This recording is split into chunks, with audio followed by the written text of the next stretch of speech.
Um, Good evening and welcome to the Gerald R. Ford Presidential Library. I am Guy Gunderson, Senior Declassification Archivist. We are very pleased to have you here this evening.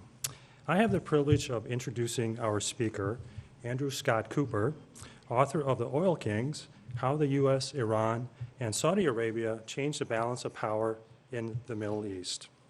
Andrew comes to us from New Zealand, where he is finishing his PhD program his PhD in American history at Victoria University. He also has advanced degrees in journalism and strategic studies and has worked as a human rights investigator and college administrator. In Oil Kings, his first book, Andrew examines American, Iranian, and Saudi oil policies from 1969 through 1977.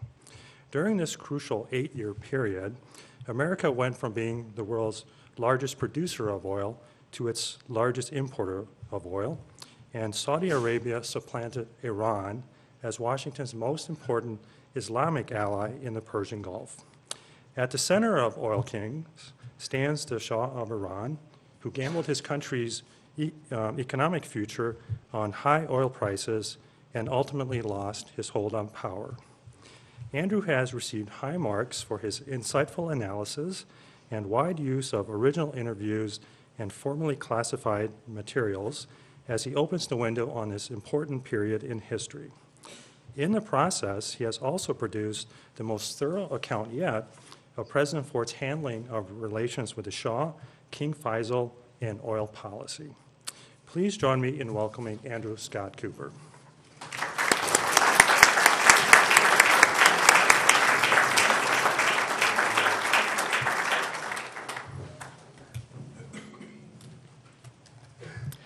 Thank you, Gaia, and thank you to the Gerald R. Ford Presidential Library for hosting me and for making my research and this wonderful event possible. You may have heard the expression, it's good to be king. Well, tonight it's good to be a historian with an interest in oil diplomacy and oil dependency. This morning, the New York Times published an op-ed on foreign oil dependency, and the Wall Street Journal published one on the importance of history studies in creating a competitive, dynamic workforce. Our event tonight seeks to bridge two compelling and vital areas of public interest. It's a rare and wonderful thing for a historian to watch as events that were only speculated about a generation ago finally come to pass more than 3 decades later.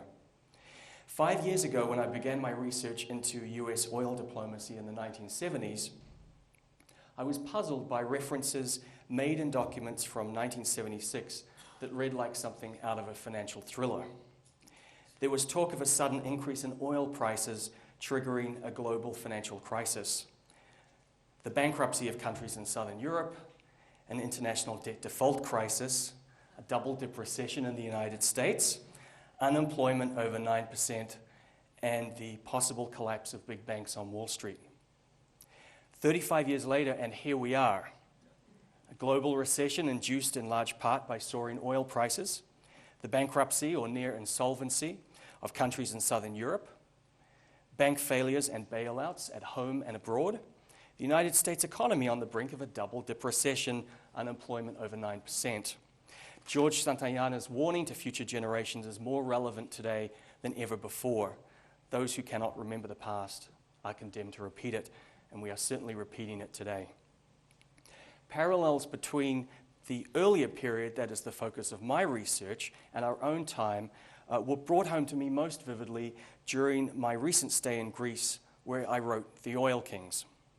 In May 2010, the day after violent protests in Athens against a government austerity package, I walked through the center of town, past burned-out buildings and vehicles, trying to comprehend what had obviously gone so badly wrong for the Greek people. It seemed incomprehensible that the same country that had hosted the Summer Olympic Games could have bankrupted itself in the space of just 6 short years and be at the center of a contagion shaking global financial networks and threatening the survival of European and American banks. During my walk through Athens, I wondered why the crisis had spiraled so far beyond the control of any single statesman or international agency. Why were our biggest banks so vulnerable to events being played out in a small country in the Balkans? How did the regulatory agencies get it so badly wrong? At almost every level, however one looked at it, the picture resembled an institutional crisis and structural breakdown. Then there was the question of leadership. But unlike most analysts, I wasn't thinking about how the current leaders in power in Washington, Paris, or London were reacting to events. I was thinking about another president and another time. I was thinking about Gerald Ford. In particular, I was thinking about a conversation President Ford had in the Oval Office of the White House in December 1976 with the Iranian ambassador to Washington, Ardeshir Zahedi. In that conversation, President Ford explained to the ambassador that he needed the help of the Shah of Iran to stop OPEC, the cartel that represented oil producers, from approving another big increase in the price of oil. At that time, the Shah was this country's most important Middle East ally, so much so that the Shah was known by admirers and critics alike as America's Shah. OPEC was due to meet in a few days' time to calculate the size of the price increase for the following year. The Shah had made it clear to Ford that he believed oil was undervalued in price and that Western consumers could afford to pay 15% more for their imports of Persian Gulf crude oil. He had already brushed aside a letter from Ford asking him to rethink his position. The president's meeting with the Shah's ambassador was his final attempt to make the Iranian leader see reason. "That is why I asked you to come in quietly," Ford said to Zahedi. "I want no confrontation, and that's why this meeting is private." In the meeting, the president was joined by Alan Greenspan, who at that time served as chairman of the Council of Economic Advisers, and also by National Security Advisor Brent Scowcroft, who took notes. Together, Ford and Greenspan tried to convey to Zahedi what they feared might happen if oil prices went up by 15%. The economies of the Western industrialized world were still absorbing the oil shock of 3 years earlier. Many of you remember that time. In 1973, oil prices quadrupled, destabilizing the world economy and triggering the deepest recession in the United States since the 1930s. It put millions of people out of work and caused big corporations like Pan Am to appeal to the federal government for bailout money.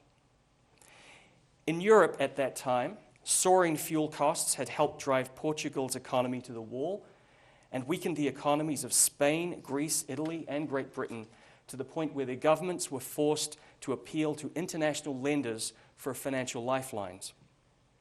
With the resources of international lending agencies like the International Monetary Fund and the World Bank all but exhausted, these countries had turned to private banks in the United States to help them meet their internal and external spending obligations and commitments. Big banks on Wall Street, including Bank of America, Citi, Chase, and Morgan, had rushed to fill the gap, to the point that they were now, in turn, dangerously overextended and vulnerable to a single default somewhere along the line. In a rare moment of candor, at that time, Morgan's president publicly admitted, quote, "In a greedy drive for profits, American banks in the early 1970s made bad loans and real estate investments and for other questionable purposes." You see why I love my research. Wall Street was now anxiously awaiting the outcome of the OPEC meeting that was due in a few days' time after Ford's meeting with Zahedi, because everyone understood that another big increase in oil prices might be the trigger for default, contagion, and collapse. Now, to further complicate matters for President Ford at this time, indebted countries in southern Europe had only recently thrown off the shackles of years of authoritarian rule. They were trying to transition to Western-style democracy, this is Portugal, Spain, and Greece, while burdened with underperforming economies, soaring levels of inflation and unemployment, and political unrest from right-wing and left-wing extremists. The Ford administration was particularly worried about 4 NATO allies: Italy, Spain, Portugal, and Great Britain. Italy's Communist Party was exploiting economic discontent to try and maneuver its way into a coalition government.